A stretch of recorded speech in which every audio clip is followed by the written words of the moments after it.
Mark, We're back. we're back. We're back from vacation from the island, the good one. The good one. Exactly. And from our little jaunt around Jacksonville. So, which Yeah, that was, was as fun. always, hell of a lot of fun. So, but the comics world did not stop because we weren't around. So, we actually are taking a look at the last thing that came out since we've been last with you has been these two Absolute Flash, number 17, and Absolute Green Arrow, number 3. We're going to take a look at both of them right after this.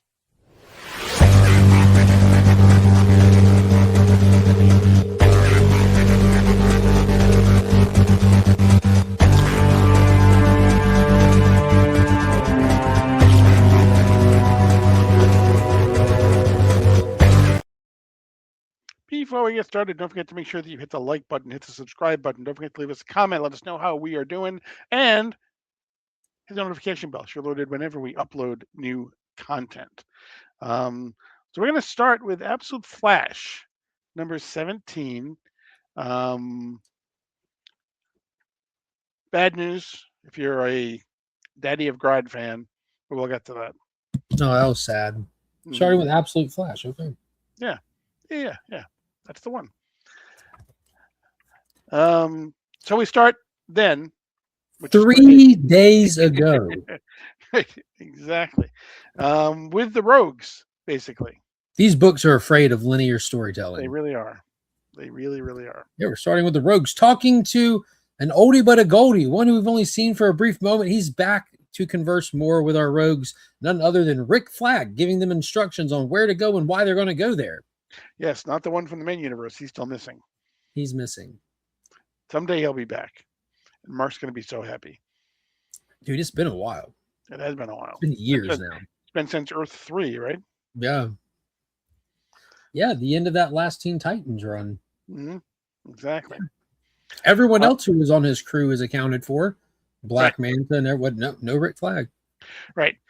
So he's talking to them about the mission that they're on. They are on their way to try to capture, dead or alive, Grodd. Yeah, Little Grodd. Little Grodd. Little Grodd. Grodd.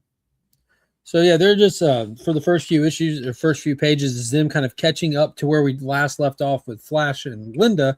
So they're finding the little mall, sending in the little boomerang drone, scoping the place out, seeing that there's mercenary, military, law enforcement squads on the ground there, recognizing that okay, they're informed that we're coming, we're good, and they turn the corner and they see that they all got that glare in their eyes. They're all under the control of Grodd, and they're like, "Oh snap, we're not good." And they all open fire on the Rogues, but luckily the Trickster's there to throw up the little force field orbs around them. They have to do a little non-lethal fighting to put down the squad. And you get, yeah, it's pretty cool in the sense that you kind of get to see everybody using their powers just a little bit. If you pay attention to the detail, there's a lot going on. Like Golden Glider is golden gliding through the air. You see boomerangs flying. Captain Cold has his cold gun going. So you're going to see a little bit of that, but ultimately, I think Jesse runs off separate from them. You see Jesse take off, and as soon as you turn the page, it says now. Yeah. Right. Continuing the non-linear, and that was right. I believe we ended the last issue was actually at this panel in the now Yeah, was now. the Trickster holding a knife up to Baby Grodd, a Yeah, Groddling. doing that right now. Yeah, pretty much. Right there. And Grodd thinking, oh, fiddlesticks. Yeah, exactly. But you have Flash and Linda saying, Jesse, put the knife down. What are you doing? And Jesse saying, yo, you have no idea. This thing's dangerous, X, Y, or Z. And they're like, dude, we're cool with it. It's not him. It's his dad doing all this. And that's when Jesse's like, wait, his dad? Like, yes. And they kind of fill in Jesse, aka Trickster, on what's going on. And so she lets Grodd go. And little conversations had, little comment about Flash isn't fast enough to be able to fight off anybody right now because of his injury from the last issue, which he looks down at his leg and realizes, oh, snap, I must heal super fast. My leg's all better now. New Flash power unlocked. Yeah, Flash fact right there. Right, exactly. But then they have a conversation with Grodd about, yo, we got to get your dad. He's got to calm down. Good guy. Me, Flash, good guy. Right. Flash, good guy. Exactly. And so Grodd leads them to where his dad is. Meanwhile, they have a brief discussion between about what they're going to call Wally West. Linda keeps saying it's Flash. He's like, no, it's not. Like, yeah, it totally is. Yeah. So they get to Grodd, and they see now the entire Rogues Gallery, except for the Trickster, who, because she was with Wally and Linda, are basically on their way to try to capture now Gorilla Yeah, Grodd's father. the rogues jump in the middle of their Right. conversation. Looks like they're under the control of Grodd because Correct. like they sense it and just jump out of the way real quick, and Golden Glider cuts through them. And there's a boomerang flying, but her eyes are all green. Exactly. So there's a brief little, I mean, really brief flash, just like Superman punching the ground and shocking them all, kind of knocking them out of the trance, knocking them on the ground. And then they proceed, Trickster, Linda, Grodd, and they follow the trail, and they get outside where Grodd has made himself like a little throne out of pallets. You can see the mist in the air, which I guess like is a secretion from his mind power or something, or just a visual representation of it. But it's really not affecting Trickster because the mask or Flash. Grodd goes up and is able to start talking to Big Grodd. About that time, Big Grodd snatches up Wally, and Little Grodd's explaining, no, friend, and they have this sweet, touching little moment where he's like, okay, cool, it's your friend. All right, well, let's touch hands. Let's touch hands because he's your friend. And then when you turn the page, you get this Bam. And Jesse blew his muffin cap back. Exactly. So yeah, that's how Jesse rocks. Right. And then they leave. They don't even get Little Grodd. The mission was to secure Grodd dead or alive. And they get there and they discover that it was not this little monkey, it's the big monkey that's the problem. Blasted him and left. Pretty crazy. Right. Which, if you know anything about comic books, having somebody's parent die has never worked out well for anybody. No, in the next issue, Little Grodd is going to take an oath of vengeance and put on a costume resembling a bat, is what I expect. Exactly. He'll be Bat Ape, but the other one is like two animals. But we end the story with Wally and Linda standing over Gorilla Grodd, who is crying, hugging the dead carcass of his father on the ground. Ew. He's not been dead that long. You can't call it a carcass yet. It's a carcass. It's a carcass. It's not moving anymore. Once it stops moving, it's a carcass. Yeah, where do you rate this issue, Paul? It was good. I would give it probably a 7.5 or so, probably. Yeah, I'm right there with you. I peg it about a 7. Again, Flash for me, it doesn't do anything to really hit the 8s and 9s in excitement level, pizzazz, or in-depth storytelling. The pieces are all there, and I hope we do it maybe when we go back into the still point or something, or we start exploring what's under the still point. But they move at a good pace. They're enjoyable to read. I'm always excited to see what little bit of information. I feel like we got like, okay, he's super healed. So we're building lore along the way. It's just, I don't know, it's just packaged in a way that just doesn't really put it in that top 3 for the absolute titles, like ever, for some reason. Yeah. Then the announcements this weekend. Exactly. Yeah, we should talk about those. Absolutely. So we're getting an Absolute Black Canary. We're getting one shot, right? Which goes with the Absolute Cassandra Cain that we're getting. One shot. Correct. We are gearing up for the 25th issues of Absolute Wonder Woman, Absolute Batman, Absolute Superman. Those are all coming along. And for Flash specifically, it was announced in issue number 20. It gave us one of the alternate covers or artwork for Absolute Adam. I don't know if is it going to be Ray or is it going to be Ryan? Kind of looked like Ryan to me, but yeah, I can't remember if it mentioned it in the previous issue when we were at Star Labs. But we had that announcement for issue 28 Flash, as well as Absolute Cyborg, and we had the design and look for Victor Stone. He just looks like Victor, but just with a big robot arm, like really big, monstrous robot arm. Yes, we're getting the second chapter of the Arc M's of the Arcs. We're getting Beyond Arc M, which will get the first appearance of Professor Pig, who's like the Joker's little handyman sidekick. Yes, and on Batman Day, the Absolute Batman will share an issue with the main universe Batman in the Batman of Two Worlds. Now, they say they're not going to actually meet up. It's going to be basically the same. They're going to each respond in their own ways to the same case. Basically, is what they're saying. The same crime and how Same they crime. handle it from their perspectives, their capabilities, their experience, and their whatevers. I think there's gonna be more to it. Why would you waste that title? Right. Yeah. I mean, they very well could waste that title, but still. Right. And probably one of the biggest things, if not the biggest thing, is Darkseid versus the World. So that's coming as well in October. So that's the next step in the Darkseid saga, which obviously has been the Absolute Universe, for the From the past 2 DC years. All In special to Yeah. right now, it's just all been Darkseid. Right. Exactly. Dude, this is incredible storytelling. Right. This takes me back to volume 1 of Superman Batman with the McGinnis artwork when Lex was sitting there in the rubble with the broken power armor, and he just looks up and he's talking to no one. He's just monologuing, and he says, "There will be a crisis." And it took like 4 years that they built up to Infinite Crisis, and it was just in the background building the whole time. That's what it feels like, man. Yeah, they definitely are planting all our seeds, and I'm sure that the Darkseid versus the World is not going to be the final, the final story with That's all a these truck things that are stop going on. along the way. Exactly. Because So you have the Superman annual that will fill in the gap for us from the fight against like Alpha Cosmic Superman, whatever the nickname for him is, in Darkseid and the end of KO up into his return.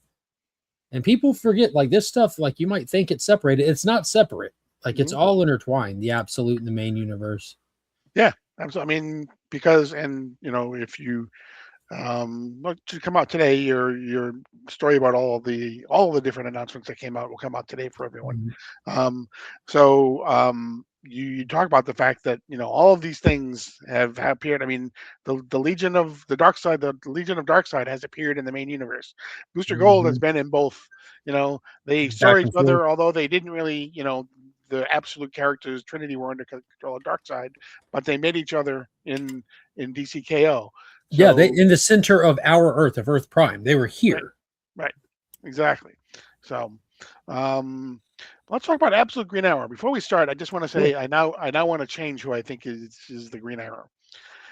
Who was it that you had? I had Roy. Roy. I don't think it's Roy. Yeah, me either. So I think I'm done with that. But we start out. Look at that. We go. They don't say then, but the first couple panels are definitely then. Yeah, it's definitely then. It has to be. It's absolute. Right. It starts off with 2 panels. It starts. I still remember your first fight, and you get Dinah kicking someone in a ring, and you finally got the nickname Black Canary, and then it's immediately now. So there's the unidentified then, and then we get right into now. Then, now, and now we start. Right, exactly. And we see Dinah is talking. Who is Dinah talking to there? Who is there? Not Hector. No.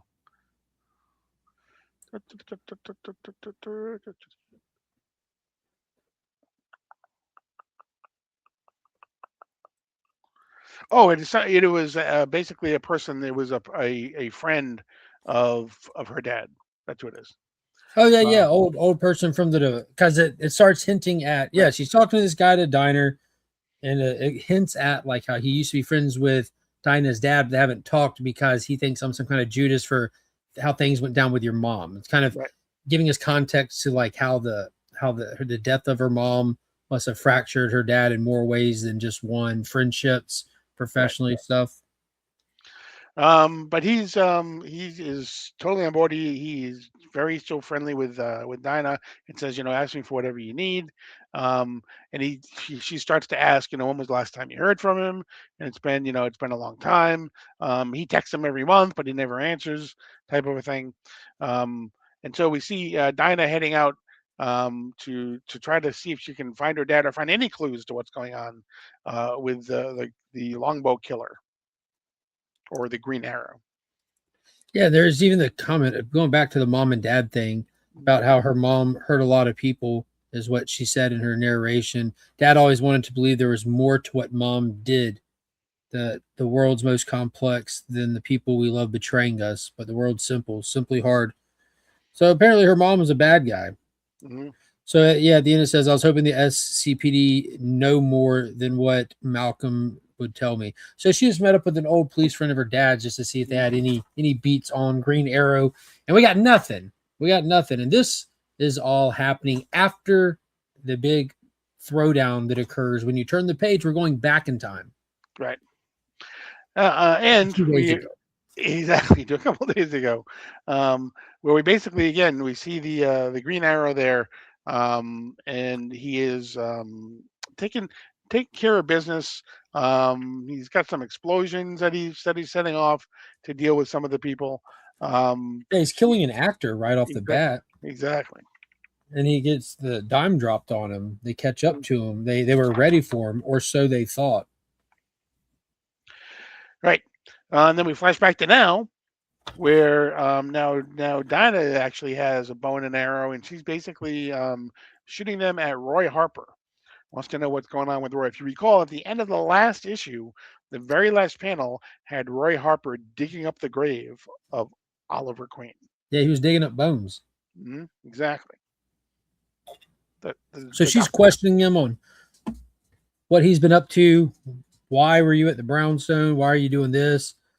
And why were you digging up the all that stuff? And he's like, why do you? It's like, yeah, I thought I had to know some things. I had to protect myself. That's why I have that bow and arrow. And he right. really is kind of shot out, and it seems kind of spun out. Yeah. So he was involved with Oliver. He created the Red Arrow, which was kind of like a business similar to what the Green Arrow was. He said he was digging up Oliver Queen, not he was digging up to prove that he wasn't there. Yeah, to That's why prove he that was Hector stole the body, right? right, exactly. So that's why he was digging up Oliver Queen's body. But as soon as they start He does talking, make the announcement because Oliver's still alive. right, correct, Wanted to prove Hector took the body because Oliver's still alive. right, Which would make you think, how does not having a body prove anything about a body? right, exactly. But we'll get into that. Right. We'll get into that. That'll come back at the end. Right. But we flash back to days ago again, because this story is the opposite of linear. And you have the Green Arrow surrounded on a rooftop by the squad of people chasing him down. He looks cornered, and he's holding his I guess it's what, a sword bow and arrow. He's holding it, and he's looking at the people behind him. He just throws half of it because it comes apart in the swords and just chunks a guy's head off. And then he's running through the crowd of them while they're shooting. And he's just that the bow comes apart, and it's like a string that connects it. So he can like spin and flip and cut and chop that thing. And he cuts some people out. He runs and jumps off the roof, and where he lands on another shorter roof, he's surrounded by some local youngins, some teenagers, some rapscallions, if you will. And about that time, Dinah and Hector bust through a door and they shoot him. Looks like they get a couple of shots on him, but he is wearing armor and stuff. And the hit squad on the roof that just almost had him is firing down at him. And these young kids, these rapscallions, are running, dodging bullet fire. And we see the Green Arrow grab one and pull him to safety, showing us that there's more than just like a mindless murder zombie inside of here. He cares for the life of these innocents, which is cool. And that earns him favor with the street folks. And then he manages to hop off and get away. Exactly. And then we who's that person on the radio? I don't have a clue. Okay. Just I guess it's just some kind of program they listen to keep with what's going on the street. Kind of gives the context. Right, exactly. To the POV of the normal people in Central here. We flash to now where Dinah and Roy are driving. Dinah has a gun on Roy to make sure that he doesn't do anything untoward. Start filling in the blanks while you're pointing a gun at somebody who's driving a car. Like, I'll run into a telephone pole if you don't get that out of my face. Like, it's crazy. But as they're talking, Roy then, in his mind, travels back 4 years ago where it was him and Ollie talking about things, and talking about Emiko, who is Roy Harper's daughter. So they talk about that, and where she is and everything and what she's doing, and how she doesn't have a very high opinion of Ollie. Um, Sorry, that's Ollie's sister doesn't have a very um, high opinion of Ollie. Um, but then we do some exposition with Ollie and Roy, back when they were friendly. Like I said, like you said, the relationship kind of soured. Roy was did some things. He bought the brownstone. He did some other things, but we go into Roy and Dinah. Go into this. He takes them to this place, a warehouse or something like that. Um, and all along, he's talking about how this is all part of a plan. It's basically a big plan that has to do with the rich people and how their desire to never age, and to stay young. That's basically all that it is. And that's kind of the backdrop of everything that's going on with all these people right now. And Dinah says, well, we need some proof. We need some proof about this stuff. We need some proof about the island, some proof about any of it, the flight logs, which ironically, very relatable language there. And Roy's like, yeah, we're standing over it. Check this out. And he drives her, you get out of the car, they go into this building. He's able to hotwire the locks. And she's like, how do you know how to do all this? He said, I've been planning this thing for a very long time. They walk downstairs. He clacks on some computers. He talks about how they've been using this stuff called Miraclo to boost one's strength and endurance to almost superhuman levels, which is a nod to Our Man. And Right. you then turn the page and you see Roy looking very maniacal with the way he's laughing, his weird looking eyes. And he said they've been messing with it, but they resurrected the dead with it. They brought Ollie back. And while she's saying this, lights come on and there's like this skin bag on the table. So they're apparently experimenting with Miraclo, and they got a skin bag on the table that's making noise and it's alive somehow. And she hears this noise behind her that says Saul, oh, Mun, Grundy. So there's absolute Solomon Grundy, who, I'll be honest with you, I'm excited at the idea of Grundy. I think about just one-off Grundy, man, which is a bummer. Yeah, hopefully not. Yeah, hopefully not. Yeah. So Solomon Grundy is a byproduct of the rich people using these Miraclo fueled experiments to try to figure out how to break the aging. Right, exactly. Now, this Absolute Green Arrow was extended to 12 issues. So that was good news. Hopefully it can go even further than that. But yeah, looking forward to having it around for 9 more issues. That makes me think, what if they push back issue 6 to 12 and we never find out who Green Arrow is till 12? Oh no, dude. Although you're still the closest to guessing it, because I don't know about closest. I just think wrong yet. You said in issue number 1 that you didn't think Ollie was dead. That's like my. I got like the 2 working theories. I think it's going to be the biggest swerve ever, or it's just going to be Ollie's not dead. Mm-hmm. But I don't like the idea of zombie Ollie, but just resurrect. Okay. Dude, if this is just Our Man in a Green Arrow costume instead of Rex, it's just Ollie. That's wild. Mm-hmm. Like, what if Ollie has to take the Miraclo every hour to stay alive? Oh. You know what I mean? Like, instead of taking it and turning superhuman for an hour, if I don't take it, I turn into a corpse and someone else has to juice me up for me to get back up. That's an interesting theory. Because he definitely had his brains knocked out of his head. That happened. Yeah, oh yeah, absolutely. He had a big old. You could do this behind his head and see your hand. Yeah. What was that, Texas Chainsaw Massacre? That famous shot, the Michael Bay remake. I don't know if you remember, but they pick up that girl who's hitchhiking and she's all beat up and stuff, and they're talking to her, and eventually she pulls out a thingy-majigger that you can't see on YouTube and puts it in her mouth and pulls the trigger. But when she pulls the trigger, the camera goes to the front seat, like right in between the driver and passenger, and it starts backing up, and you see everyone screaming, and it backs up through her mouth and out the back of her head. Then her head falls back. Mm-hmm. That was Ollie, like straight through. Yeah, You absolutely. can use him as a viewfinder at the Statue of Liberty. He was Terminator 2. He was exactly, exactly. But yeah, again, strong issues, like you said. I mean, there are some that are more overwhelming and seem more impactful than others. But Where would you rate this one? Saying that? I think probably the same. I think 7.5 probably. Oh wow, I give this one about a 7.5 to an 8. Mhm. It did a lot of moving with the story. It gave us a lot of context on Roy. At the same time, like it almost like burned too big of a bridge with that. Mhm. And I don't know. They introduced the Miraclo thing. We got a bunch of action sequences.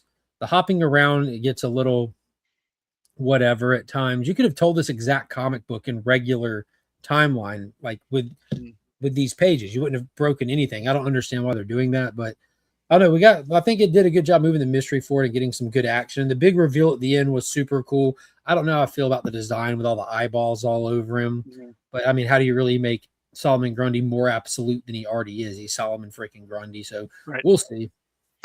Yeah, I kind of feel like, I mean, in some ways, I think that probably all the time jumping, I think they feel is probably necessary because they're trying to create a universe from scratch.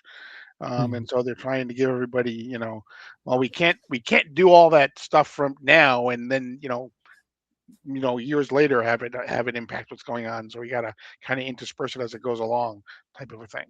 Yeah, the one day ago things get a little old though. I get the ones Exactly. that flash back like the Roy and Ollie together, but page one is a flashback that doesn't like even last the whole page, and then page two is a present time talking to the cop, and then it flashbacks to 2 days ago just to get us to page two again. Wait, come on. Maybe Mhm. they want to do it so that they can like build the momentum through the book. You don't want to have that diner conversation on page 8. You want to have an action sequence on page. They know what they're doing better than I do, but it Mhm. just gets a little goofy. I mean, we've managed to make a joke out of it here on this. Right. What does that say? Right. But I Um, think we might be the only people that have done that. I haven't heard anyone else say anything about it. One other thing that they did announce too was they're going to do a deluxe edition of Absolute For all Batman, three. Absolute Wonder Woman, Absolute Superman, that is going to include all the variant covers. So I expect the Absolute Batman to be like 1,000 pages. Holy potatoes. I So wonder if they're, I bet they, do you think they'll do the retailer exclusives included or just the uh, direct markets? I would think, I mean, if they're going to do all, I mean, if you want people to pay for a deluxe edition, you would think that they would have to do all of them.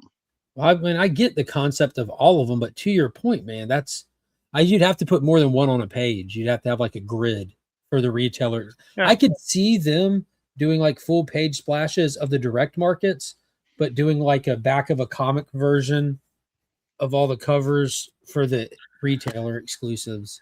Yeah, but I also think that, I mean, we're thinking, I mean, if they're going to do, let's say it's, let's use BTC. If they're going to do a BCT, that really is only one page because yeah, it comes in 4 different versions or whatever, but it really is only they really only need one image. That's true. Like when there's 100 and something variants for issue 20 or whatever, if you do just one version of each one, it goes down to probably like Correct. 60. Right. Exactly. Yeah. Yeah. I don't know. It could go either way. It could go Yep. either way. That's crazy. I'm not getting any of them. Exactly. It'll be the absolute Batman omnibus, and it'll just They're be doing the covered. absolute Batman. Yeah. Remember they used to call them absolute editions, and when they first announced the absolute world, people were wondering how's this going to work? How are they going to make absolute Batman comic books when absolute editions already exist? Because that was like their hardback Right. oversized. Like Yep. let's call them deluxe. Mhm. Call them exclusive. There's all Mhm. kinds of things you can do. Yeah. This worked out. Yep. But that's going to be it for this edition of DC Comics Deep Dive. Don't forget to make sure you hit the like button, hit the subscribe button, make sure you hit the notification bell so you're alerted whenever we upload new content, and don't forget to leave us um, Comment. comment. Let us know how we're doing. We will be back next week. We'll take a look at Absolute Superman and Absolute Wonder Woman. Look at that previews. But that's This going to is be it. insane. Like I said, yeah, that's going to be it. I am Paul. He is Mark, But we are Legion. and you're now leaving Sector 2815.